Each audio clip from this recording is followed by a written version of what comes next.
നമസ്കാരം. പറയാം നേടാം പണം നേടാം the complete family entertainment game ഷോയിലേക്ക് എല്ലാവർക്കും സ്വാഗതം. ഇന്നലെ നമ്മളുടെ പ്രിയ ഗായകൻ രവിശങ്കർ ഒരുപാട് പാട്ടുവിശേഷങ്ങളും പിന്നെ അദ്ദേഹത്തിന്റെ അനുഭവങ്ങളും നമ്മളുടെ അടുത്ത് പങ്കുവച്ചു. ഇന്ന് അദ്ദേഹത്തിന്റെ പ്രിയ പത്നി പ്രിയ രഞ്ജിനി നമ്മളോടൊപ്പം ചേരുകയാണ്. ഏറെ സ്നേഹപൂർവ്വം ആദരവോടെ ഞാൻ ഈ വേദിയിലേക്ക് സ്വാഗതം ചെയ്യുന്നു പ്രിയ രഞ്ജിനി.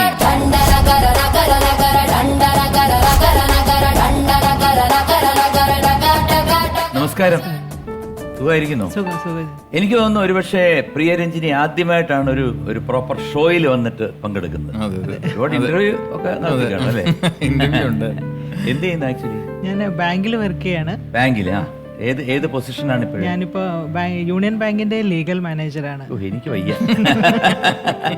ലോണൊക്കെ കിട്ടുമോ വേഗം? രവിക്ക് മാത്രം കൊടുക്കുമായിരിക്കും. അപ്പൊ എന്തായാലും നമുക്ക് തുടങ്ങാം അല്ലേ? Yes please. എങ്ങനെയാണ് ഈ രവി വീട്ടിലെങ്ങനെയാണ്? ഞങ്ങള് മിസ്റ്റർ കൂൾ എന്നാ വിളിക്കുന്നത്. Mister cool. എല്ലാ കാര്യവും ഭയങ്കര കൂളായിട്ട് എടുക്കുന്ന ആളാണ്. എന്നാ നല്ല ദേഷ്യക്കാരനാണ്, ആരും വിശ്വസിക്കില്ല. അതെല്ലാം ദേഷ്യം ആർക്കാ വരാത്ത? പിന്നെ രക്ഷപ്പെട്ടു. ഇങ്ങനല്ല എന്നെ കുറിച്ച് പറയുന്നത്. പുറത്ത് മിസ്റ്റർ കൂളും വീട്ടിലാകെ പ്രശ്നവും. ഞങ്ങൾ ഈ നടക്കുന്ന സാധനങ്ങളൊക്കെ സ്വന്തം അമ്മയോട് പറഞ്ഞാൽ പോലും അവര് പോലും വിശ്വസിക്കത്തില്ല, അത്രത്തോളം പ്രശ്നക്കാരാണ്. പക്ഷെ നല്ല ഫ്രണ്ട്ലിയാണ് ഏട്ടാ. ഞാൻ നല്ല ഒരു മോളല്ലേ? ഒരു മോൾ. എന്താ പേര്? ഭദ്ര. ഭദ്ര പാട്ടൊക്കെ പാടുവോ? പാട്ട് പാടും, ഒരുവിധം നന്നായിട്ട് പാടുകയൊക്കെ ചെയ്യും. ഞങ്ങൾ നിർബന്ധിച്ച് പിടിച്ച് കഴിഞ്ഞതിൻ്റെ കോവിഡിനൊക്കെ മുമ്പ് ആറ്റുകാൽ അമ്പലത്തിലൊരു എൻ്റെ ഒരു പ്രോഗ്രാം വന്നപ്പോൾ ഒരു യവനസുന്ദരിയൊക്കെ പാടി, കുറച്ച് പോർഷനൊക്കെ ഞാനും കൂടെ പാടി, ഫീമെയിൽസ് പോർഷനാണെങ്കിൽ അങ്ങനെയൊക്കെ നിർബന്ധിച്ച്. പക്ഷേ ഇൻക്ലൈൻ ടുവേർഡ്സ് ഇംഗ്ലീഷ് പാട്ടുകളാണ്. അതിപ്പോഴത്തെ ഒരു പിയർ പ്രഷറിന്റെ പുറത്താണോ അതൊന്നും അല്ല, എനിക്ക് സത്യമായിട്ടും അതാണ് ഇഷ്ടം എന്നാണ് പറയുന്നത്. സോ തുടങ്ങിയാലോ? പിന്നെ അടുത്ത സെഗ്മെന്റ് സവാരി ഗിരിഗിരി. ചോദ്യങ്ങൾ മുഴുവൻ 1921 എന്ന ചിത്രത്തിൽ നിന്നാണ്. ആദ്യത്തെ ചോദ്യം, സംഘട്ടന രംഗങ്ങൾ സംവിധാനം ചെയ്തത് ആരാണ്? A Judo Ratnam, B M Shankar, C Thyagarajan. ഒരുപാട് വലിയ ബിഗ് ബഡ്ജറ്റ് പടമായതുകൊണ്ട് അദ്ദേഹം തന്നെ ആവാൻ ചാൻസ് ഉണ്ട്. ഒരു ഓപ്ഷനും കൂടെ ഉണ്ട്. എം ശങ്കർ. പ്രിയ എം ശങ്കറിനെ പൂട്ടണമെന്ന് ആഗ്രഹമുണ്ടോ? കൂട്ടുന്നു. Okay, M Shankar option B ഞാൻ എടുത്തു വെച്ച് പൂട്ടി. ശരി. രവി സിനിമകൾക്ക് സംഗീതം ചെയ്തിട്ടുണ്ടല്ലേ? എത്ര സിനിമകൾ? അത് മ്യൂസിക്കിനോടുള്ള ഒരു പാഷൻ കൊണ്ട് ഇങ്ങനെ ഒരു ഓപ്പർച്യൂണിറ്റീസ് വന്നപ്പോൾ അതങ്ങ് ചെയ്യുന്നേ ഉള്ളൂ. ഞാനും അത്രേ ഉള്ളൂ. ഞാനും ഈ സംഗീതം ചെയ്തിട്ടുണ്ട്. എൻ്റെ ഒരു പാഷനാണ്, അല്ല പ്രൊഫഷനല്ല. പണ്ട് കുറേ ആൽബംസ് ഒക്കെ ഞാൻ കുറേ ആൽബംസ് ഡിവോഷണലോ അല്ലാതെ റൊമാൻറ്റിക് ഒക്കെ ട്യൂൺ ചെയ്തിട്ട് പണ്ട് ശ്രീമാറേട്ടൻ എസ് കുമാർ എന്ന് പറഞ്ഞ പേര് വയ്ക്കുന്ന പോലെ എനിക്ക് അതുപോലും വയ്ക്കാൻ പേടി, ആർ ശങ്കർ എന്നൊന്നും വയ്ക്കാൻ പേടി. അതുകൊണ്ട് ഞാൻ വേറെ ആരുടെയെങ്കിലും പേരിലൊക്കെ വയ്ക്കും. നീ വെച്ചോ എന്ന് പറഞ്ഞ് അങ്ങനെ വെച്ചിട്ട് കുറേ പാട്ടുകൾ ചെയ്തിട്ടുണ്ട്. സിനിമകൾ ആദ്യം ചെയ്തത് ക്രയോൺസ് എന്ന് പറഞ്ഞൊരു മൂവി. സജിൻ ലാൽ അദ്ദേഹമാണ് ഡയറക്ടർ. കുട്ടികളാണ് അതിന്റെ മെയിൻ സബ്ജക്റ്റ് എന്നുള്ളതാണ് നമുക്ക് ചെയ്യാനുള്ള ഒരു ധൈര്യം. ആദ്യമേ മറ്റേ പാട്ട് ഓർമ്മയുണ്ടോ? ഉണ്ട്. രണ്ടുപേരും. അങ്ങേ മാനത്തൊരമ്പിളി കുഞ്ഞിനെ താരാട്ടു പാടുന്നൊരമ്മയുണ്ട്, ഇങ്ങേ താഴ്വര കാട്ടിലെ മാമര ചില്ലയിൽ കൂകും കുയിലുമുണ്ട്, ചങ്ങരം പക്ഷികൾ കലപില കൂടുന്ന കുഞ്ഞിക്കിളി മരക്കൊമ്പുമുണ്ട്, സ്നേഹവർണ്ണ നൂൽ നെയ്ത എൻ വീടുമുണ്ട്. അങ്ങനെ വീടിനെ കുറിച്ചൊരു നല്ല പാട്ട്. പിന്നെ ഏത് ചിത്രമാണ്? പിന്നീട് അടുത്ത ഇപ്പം ചെയ്ത് റെഡി ആയിരിക്കുന്നേ ഉള്ളൂ. ACD, ഓൾട്ട് കൺട്രോൾ ഡിലീറ്റ് എന്ന് പറഞ്ഞൊരു ടെക്നോ ആ സംഭവം. പാട്ടുണ്ട് അതിനകത്ത് 2-3 പാട്ടുണ്ട്. അതില് ഒരെണ്ണം ജോൾസിന പാടി, ബാക്കി 2 അങ്ങനെ ഇരിക്കുക. Very good. അങ്ങനെ ചെയ്യാ, കാരണം നമ്മളിനി നോക്കി നിന്നിട്ട് കാര്യമൊന്നുമില്ല. So option B M Shankar ഉത്തരം ശരിയാണ്. സവാരി ഗിരിഗിരിയിൽ രണ്ടാമത്തെ ചോദ്യം, ഒരു വീഡിയോ കാണാം. എന്റെ വയറ്റിലൂറിയ വിഴുപ്പേ, ഏട്ടനെ പറ്റി ദോഷം പറഞ്ഞ നിന്റെ നാവ് പിടിച്ചു കേട്ട അവളെ മോറങ്ങട. ആങ്ങളോട് അത്ര പിരിയുണ്ടെങ്കില് പെങ്ങള് പോര്. പക്ഷെ ഒരാഴ്ച എന്റെ അകത്ത് തമ്പുരാൻ പുടി വന്നില്ലെങ്കില് പകരം എങ്ങനെ തലയാവും നമ്മൾ എടുക്കുക. എന്താ ആനയുടെ പേര്? ബലരാമൻ. ഇതിനാ മാർക്കം കൂട്ടാനോ? എങ്ങോട്ട് പോയിടോ തമ്പുരാൻ? അടിയനറിയില്ലേ, ചിലപ്പോ അപ്പുണ്ണി തമ്പുരാന്റെ അടുത്തേക്കാവും. ചോദ്യം: ആനക്കിടാൻ ഹൈദ്രോസ് നിർദ്ദേശിക്കുന്ന പേര് എന്താണ്? A Koyakutty, B Beeranikka, C Sulaiman. Balaraman എന്നൊരു പേര് കിട്ടും. ഞാൻ വിചാരിച്ച അതായിരിക്കും ആൻസർ. കോയക്കുട്ടി, ബീരാനിക്ക, സുലൈമാൻ. അറിയാമോ? എനിക്കറിയില്ല. കോയക്കുട്ടി. Koyakutty option A. ഞാൻ എടുത്ത് വെച്ച് പൂട്ടുന്നു. അവിടെ ഇരിക്കട്ടെ. പ്രിയ എവിടാണ് നാട്? എന്റെ നാട് കോട്ടയം. കോട്ടയം. അത് ശരി. കഴിഞ്ഞ എപ്പിസോഡിൽ ഇദ്ദേഹം പറഞ്ഞിരുന്നു, ഇങ്ങനെ പ്രിയ ഞാൻ നിരന്തരമായിട്ട് ഞാൻ സ്നേഹിക്കുന്നു, ഞാൻ നിന്നെ സ്നേഹിക്കുന്നു രവിച്ചേട്ട എന്ന് പറഞ്ഞിട്ട് നടന്നു. അങ്ങനെ പിന്നെ ഞാൻ നിർബന്ധിച്ച് ഞാൻ കിട്ടിയായിരുന്നു. സത്യമാണോ? സത്യമാണോ അല്ലേ? അല്ല, അറിയായിരുന്നു.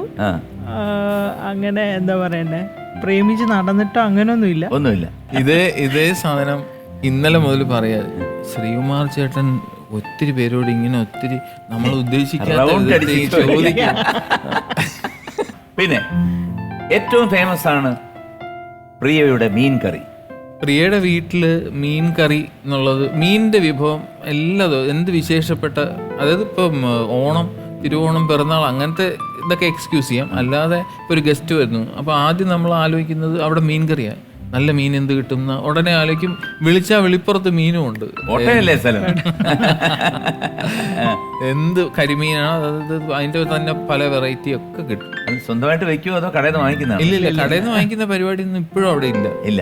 ഞാൻ കല്യാണം കഴിഞ്ഞ് ഒരു എപ്പോഴും ഒരിക്കൽ എറണാകുളത്ത് നിന്ന് തിരിച്ച് അവിടെ വന്ന് വീടിനടുത്ത് വന്ന് ഞാൻ ബസ്സിലാണ് വരുന്നത്. ബസ്സിൽ വന്ന് ഇറങ്ങുമ്പോൾ നല്ല മണം, ചിക്കൻ ഫ്രൈഡേയോ പൊറോട്ടയുടെ ഒക്കെ തട്ടുകടയിൽ നിന്ന് വരുന്നൊരു മണമില്ല.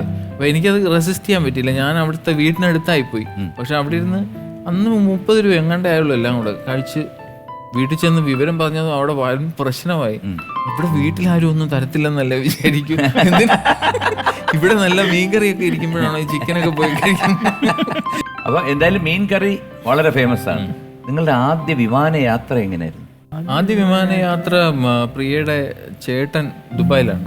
അപ്പൊ അദ്ദേഹത്തിന് ഇപ്പോഴും അപ്പൊ അദ്ദേഹത്തിന്റെ ഈ നോർക്ക സർട്ടിഫിക്കറ്റ്സ് ഒക്കെ അറ്റസ്റ്റ് ചെയ്യണം ജോലിക്ക് എന്നൊക്കെ പറഞ്ഞ് പെട്ടെന്ന് ഒരു റൂൾ ചേഞ്ച് ഒക്കെ വന്ന് ആദ്യം അദ്ദേഹം തന്നെ പകുതി നമുക്ക് സ്പോൺസർ ചെയ്തു. നിങ്ങൾ ഇങ്ങനെ വെച്ച് താമസിപ്പിച്ച് ഫ്ലൈറ്റിൽ പൊക്കോ എന്ന് ഫ്ലൈറ്റിൽ പോയി. ഞങ്ങൾ രണ്ടുപേരും ആദ്യമായിട്ടാണ് ഫ്ലൈറ്റ് കയറുന്നത്. അപ്പോൾ മൊത്തത്തിൽ സീൻ മൊത്തം ഒരു അങ്കലാപ്പ. ഇത് ഫ്ലൈറ്റ് എങ്ങനെ കയറും, എവിടെ പോയി ടിക്കറ്റ് ബുക്ക് ചെയ്യണം ഒന്നും അറിയാൻ വയ്യ. നേരെ പെരുമ്പാവൂർ സാറിൻ്റെ അടുത്ത് പോയി, സാർ ടിക്കറ്റ് ഞങ്ങൾ എങ്ങനെ എടുക്കും? ഒന്നുമില്ലാതെ അവിടെ പോയാൽ മതി എന്ന് പറഞ്ഞാൽ ഒരു സാറിൻ്റെ വീടിൻ്റെ അടുത്തുള്ളൊരു ഏർപ്പാടാക്കി അവിടെ പോയി ടിക്കറ്റൊക്കെ എടുത്തു.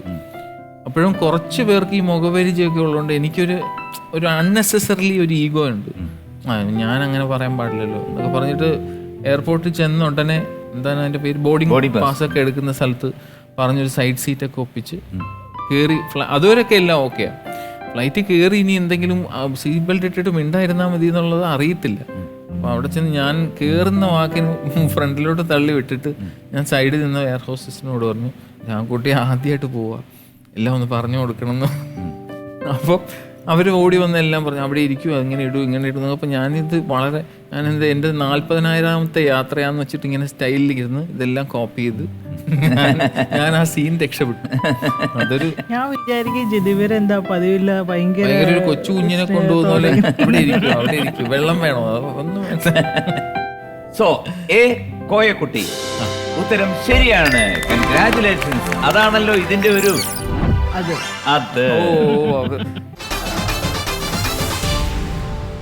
സവാരി ഗിരിഗിരിയിൽ മൂന്നാമത്തെ ചോദ്യം.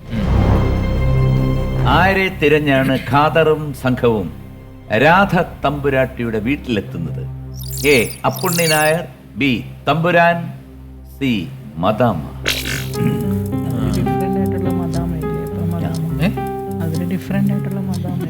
ഡിഫറെന്റ് ആയിട്ടുള്ളത് മദാമ്മയല്ലേ, അത് പറയാം. ആകാം. എനിക്ക് അറിഞ്ഞൂടാ ആൻസർ. മദാമെങ്കിൽ മദാമ. പ്രിയ പറഞ്ഞ പോലെ ആ ഡിഫറെന്റ് ആയിട്ടുള്ള ഓപ്ഷൻ സി മദാമെ ഞാൻ എടുത്തു വെച്ച് കൂട്ടുന്നു. അവിടെ ഇരിക്കട്ടെ. എന്താണ് രവി ആദ്യമായിട്ട് പ്രിയയ്ക്ക് കൊടുത്ത സമ്മാനം? ഞാൻ ഈ പാട്ട് ഫീൽഡിൽ നിലനിൽക്കുന്നിടത്തോളം കാലം ഈ ചോദ്യം എന്നെ വേട്ടയാടും എന്ന് എനിക്കറിയാം. അതുകൊണ്ട് മിക്കവാറും ആരെങ്കിലുമൊക്കെ ചോദിക്കും, വലിയ ആൾക്കാരോ അല്ലെങ്കിൽ സാധാരണ ഒരാളാണെങ്കിലും ചിലപ്പോൾ അങ്ങ് ഒരു ഇൻക്വിസിറ്റീവ് ആയി ചോദിക്കാം. അതുകൊണ്ട് തന്നെ എൻ്റെ ആദ്യത്തെ ഗൾഫ് പ്രോഗ്രാം ഷാർജയിലാണ്. അതിന് ഞങ്ങൾ അവിടെ എത്തുമ്പോൾ അതിൻ്റെ തൊട്ട് തലേ ദിവസം ഒരു ചെറിയ ഷോയും കൂടെ അവർ അറേഞ്ച് ചെയ്ത് വെച്ചു. കുറച്ച് പൈസ കൂടെ എങ്ങനെയെങ്കിലും തരാം എന്നൊക്കെ വിചാരിച്ച് അങ്ങനെ ഫ്യൂച്ചറയിലൊരു ഷോ, അതാണ് ആദ്യത്തെ സ്റ്റേജ് ആയിട്ട് വരുന്നത്. അപ്പോൾ അവിടുന്ന് കിട്ടിയ പൈസ ഞാനും എൻ്റെ കൂടെ പ്രിയയുടെ ചേട്ടനും കൂടെ ഉണ്ട്.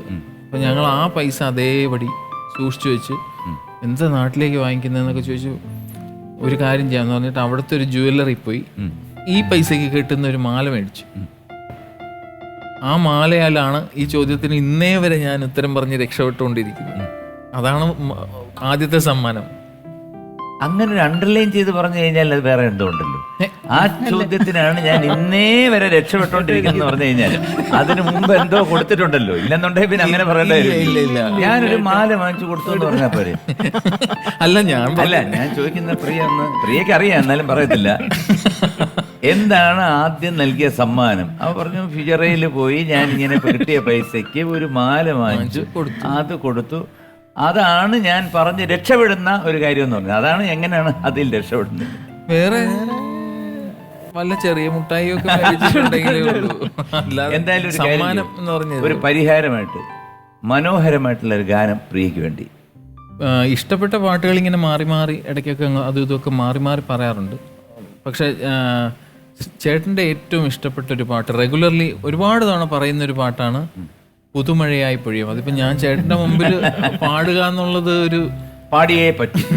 പുതുമഴയായി പൊഴിയാം മധുമയമായി ഞാൻ പാടാ, കരവിലേ കിളികൾ തൻ കനവിലേ മോഹമാ, പുഴയിലേ ഓളങ്ങൾ തേടും പുതുമഴയായി പൊഴിയാം മധുമയമായി ഞാൻ പാടാ.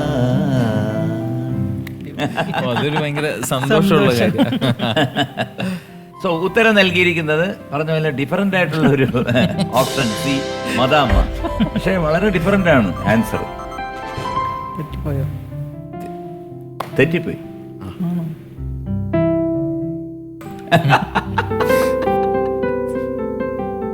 മറ്റത് രണ്ടും പെട്ടെന്ന് സംഘവും രാധതമ്പുരാട്ടിയുടെ വീട്ടിലെത്തുന്നത് തമ്പുരാൻ ഓപ്ഷൻ ബി ആണ് ശരി ഉത്തരം എന്ന് ഞാൻ പറയില്ല. മദാമയാണ്. Congratulations, correct answer. അതാണല്ലോ അതിന്റെ ഒരു ഇത്. സോ ദ ലാസ്റ്റ് ക്വസ്റ്റ്യൻ, ഒരു വീഡിയോ കാണാം. ഖാദറിന്റെ കാളവണ്ടിയിലാ പോകുന്ന പറഞ്ഞപ്പോ സംശയായി. അത് എന്റെ പെങ്ങൾ മഹേശ്വരുടെ മകനാ. എന്ന് വെച്ചാ പോസ്റ്റൽ സൂപ്രണ്ട് നമ്പ്യാരുടെ. അതെ. ആ ഇതാണ് ആൾ. അച്ഛന്റെ കൂടെ ബോംബെയിലായിരുന്നു താമസം. ബോംബെയിൽ നിന്നും പഠിപ്പ് നിർത്തി കോൺഗ്രസ് ചേർന്ന ഒരു വിദ്വാൻ ഇവിടെ വന്നിട്ടുണ്ട്. നാട് മുടിക്കാനായിട്ട് എല്ലാം വന്നിറങ്ങുന്നത് ഈ ഏറനാട്ടിലാണ്. ഇയാൾ ആ കൂട്ടത്തിൽ പെട്ടതാണോ? അല്ല. ഈ കുടുംബത്തിൽ അവരുടെ കൂട്ടത്തിൽ ആരും ചേരില്ല. രാധയില്ലേ? നിങ്ങളെയൊക്കെ വിചാരിച്ചാ ഞാൻ ക്ഷമിക്കുന്നത്. പിടിച്ച് ജയിലിലിട്ട് പൂട്ടുവോളെ, ഞാൻ തരാം സമ്മാനം. ചോദ്യം, ഇൻസ്പെക്ടർ വിദ്വാൻ എന്ന് പരാമർശിച്ച് സംസാരിക്കുന്നത് ആരെക്കുറിച്ചാണ്? A T K Madhavan, B A K Gopalan, C K Kelappan Nair.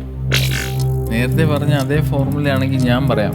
എനിക്കിതിനകത്ത് different ആയിട്ട് തോന്നുന്നു കെ കേളപ്പൻ ഞാൻ കേട്ടിട്ടുണ്ട്. കെ കേളപ്പൻ നായർന്ന് എടുത്തു പറയുമ്പോഴത്തേക്ക് ഒരു ഡിഫറൻസ് നോക്കാം. അത് തന്നെ കൂട്ടി നോക്കാം അല്ലേ? മറ്റേത് രണ്ട് ഏതായിരുന്നു? T K Madhavan, A K Gopalan. ഇത് തന്നെ, ഇത് മതി. Option C K Kelappan Nair ഞാൻ എടുത്തു വെച്ച് പൂട്ടുന്നു. ഒരു കുങ്കുമപ്പൊട്ട് ഉണ്ടാക്കിയ പുകിൽ, അതെന്താണ്? പ്രശ്നമായ ഒരു കാര്യം. അയ്യോ, പെട്ടെന്ന് ഈ പഞ്ച് ലൈൻ കേൾക്കുമ്പോഴത്തേക്ക് വേറെ എങ്ങോട്ടെങ്കിലും ഒക്കെ പോവാം. പക്ഷെ എൻ്റെ ജീവിതത്തിൽ പറ്റിയൊരു അങ്ങനെ ആർക്കും പൊട്ടുകുത്തിയിട്ടില്ല.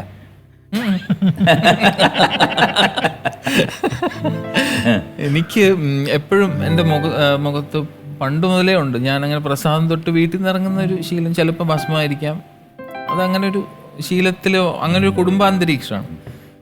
അപ്പോൾ ഞാൻ ഒരു വിദേശ രാജ്യത്ത്, അതിപ്പോൾ ആ രാജ്യത്തിൻ്റെ പേര് പറയുമ്പോഴത്തേക്ക് അതിനകത്ത് ചെറിയൊരു ഇൻസൾട്ട് പ്രശ്നങ്ങളൊക്കെ വരുന്നതുകൊണ്ട് പേര് പറയുന്നില്ല. ഒരു വിദേശ രാജ്യത്ത് പോയപ്പോഴത്തേക്ക് എയർപോർട്ടിൽ അവിടെ ചെന്ന് ഇറങ്ങുമ്പോൾ എന്നെ പിടിച്ചു നിർത്തുക. ബാക്കി കൂടെ വന്ന കീബോർഡ് പ്ലേയേഴ്സ് അല്ലെങ്കിൽ കൂടെ പാടുന്നവരെല്ലാവരും വിട്ടു പൊക്കോ എന്ന് പറഞ്ഞിട്ട് നീ അങ്ങോട്ട് മാറിയിരിക്കും, ഹെഡ് മാസ്റ്ററൊക്കെ പറയുന്ന പോലെ മാറിയിരിക്കുന്നു പറഞ്ഞ് എന്നെ അവിടെ മൂലയിൽ പിടിച്ചു നിർത്തി. ഇവരെല്ലാം ചിരിച്ചുകൊണ്ട് ഇറങ്ങി പോവുകയും ചെയ്തു, അവിടെ നിന്നോന്ന് പറഞ്ഞു. അപ്പോൾ ഇവരെന്താ ഈ പറയുന്നത്, ഇങ്ങനെ എന്തൊക്കെയോ പറയുന്നുണ്ട്. അവർ പറയുന്ന ഭാഷ എനിക്ക് മനസ്സിലാവുന്നത്, എനിക്കറിയാവുന്ന മുറി ഇംഗ്ലീഷ് ഹിന്ദിയും പറ്റി നോക്കി, അത് അവർക്കും മനസ്സിലാവുന്നില്ല. എന്നിട്ട് ഇങ്ങനെയൊക്കെ കാണിക്കുന്നുണ്ട്, എന്തൊക്കെയോ കാണിക്കും. ഇത് എന്താ ഈ സംഭവം? എന്തായാലും ഞാനില്ലാണ്ട് പരിപാടി ആദ്യത്തെ പാട്ട് പാടണമല്ലോ, അപ്പം വരട്ടെ ആൾ വരട്ടെ എന്ന് പറഞ്ഞ് അങ്ങനെ വെയിറ്റ് ചെയ്ത് അപ്പോഴത്തേക്ക് ഒരു ലേഡി ഓഫീസർ വന്നു. അവർക്ക് കുറച്ച് ഹിന്ദി എന്തൊക്കെയോ ഒക്കെ അറിയാം. അവരെന്നോട് ഇന്ത്യൻ ഷാദി എന്നൊക്കെ ചോദിച്ചു. ഞാൻ പറഞ്ഞു ഷാദിയാ എന്നൊക്കെ പറഞ്ഞ് ഇങ്ങനെ നിൽക്കുമ്പോഴത്തേക്ക് ഖൂൻ ഷാദി ഹിന്ദി ഇന്ത്യൻ എന്നൊക്കെ പറഞ്ഞപ്പോൾ അപ്പം എനിക്ക് മനസ്സിലായി ഈ സിന്ദൂരം സ്ത്രീകൾ ഇന്ത്യൻ കൾച്ചറിൽ ഇവിടെ മേളിലിടുന്നതാണ്, അതുപോലെ ഇട്ടതാണ്, ഇപ്പം കല്യാണം കഴിഞ്ഞേ ഉള്ളൂ എന്നൊക്കെ ചോദിക്കുന്നതാണെന്ന് ഒരു ഊഹം വെച്ച് ഞാൻ പറഞ്ഞു യെസ് ഷാദി യെസ്റ്റർഡേ എന്നൊക്കെ പറഞ്ഞ്. അപ്പോൾ കുങ്കുമം ഇട്ടുകൊണ്ട് വന്ന എന്തിനാണ്, ഇത് ഖൂൻ പോലെ തോന്നുന്നു എന്നൊക്കെ പറഞ്ഞൊരു സംഭവമാണ്. എന്നെ അവിടെ ഏകദേശം 1 മണിക്കൂറോളം പിടിച്ചു നിർത്തി എയർപോർട്ടിൽ. അത് കഴിഞ്ഞ് കല്യാണം കഴിഞ്ഞില്ലേ, പെണ്ണെ കാണിക്ക്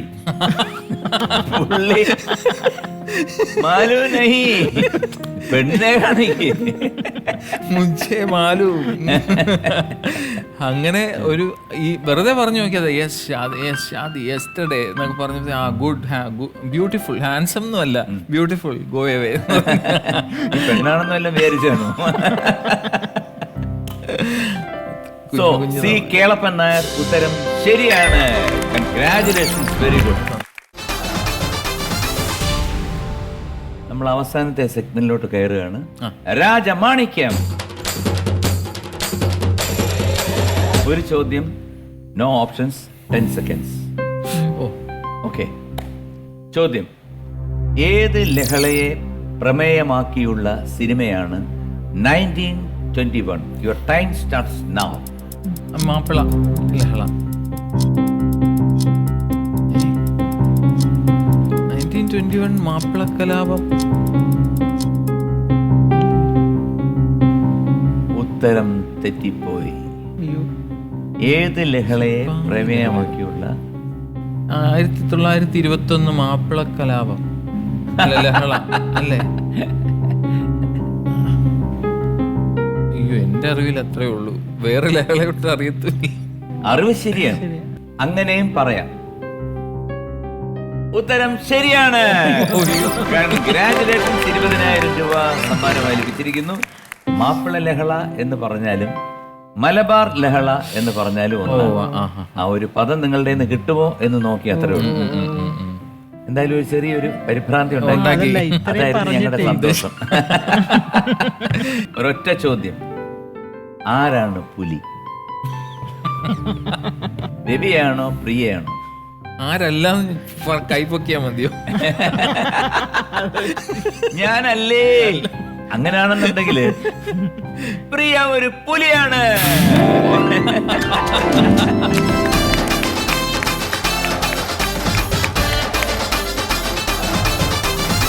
നമ്മൾ ആദ്യം പറഞ്ഞ പോലെ തന്നെ നമ്മളുടെ എല്ലാം പ്രിയങ്കരനായ തമ്പിച്ചേട്ടൻ എഴുതിയ MGR സംഗീതം ചെയ്ത ഒരു പാട്ടോട് കൂടി നമുക്ക് അവസാനിപ്പിക്കാം.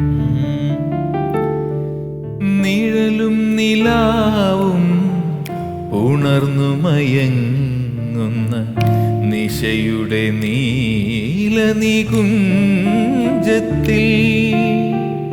നിഴലും നിലാവും ഉണർന്നു മയങ്ങുന്ന നിശയുടെ നീല നികുഞ്ചത്തിൽ, നീലോൽപലമേ നീ വന്നു നിറയും പ്രേമം നീ കവർന്നു മധുമഴ പെയ്യുന്ന രാവിൽ മന്ദാരമലരുകൾ വിരിയുന്ന രാവിൽ മധുമഴ പെയ്യുന്ന രാവിൽ. Super. Good night sweet dream.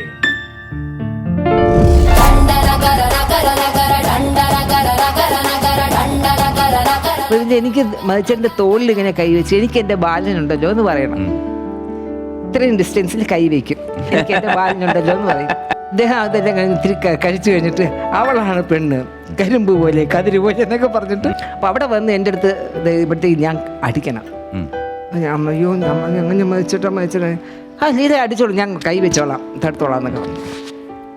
റിഹേഴ്സലിനൊക്കെ കഴിഞ്ഞ് ശ്രീകുട്ട സ്റ്റേജിൽ ചെന്ന് ഞാൻ അടിച്ചപ്പോൾ കൈ വെച്ചില്ല, എൻ്റെ കൈ മാറിപ്പോയിരുന്നു ഒരു അടി. ഞാൻ ഡാൻസറാണ്, ഞാൻ നാടകത്തിൽ അഭിനയിച്ചിട്ടുണ്ട്, പ്രൊഫഷണൽ തിയേറ്ററിൽ പോയിട്ട്. അപ്പോൾ അമ്മ പറഞ്ഞിരിക്കുന്ന ഈ പോരായ്മകൾ അതൊക്കെയാണല്ലോ, ഇതൊക്കെ ചെയ്തിട്ടുണ്ട്. അപ്പോൾ ഇതൊക്കെ ഒരു പോരായ്മയായിട്ട് കാണുന്ന ഒരാളാകരുത്. കുറേ നേരം ഞാൻ അങ്ങനെ ഒരാളുണ്ട്, പക്ഷെ ഒരു 2-3 കൊല്ലം കാത്തിരിക്കേണ്ടി വരും എന്ന് പറഞ്ഞു. അപ്പോൾ ചേച്ചി അതാര്? ഞാൻ തന്നെ.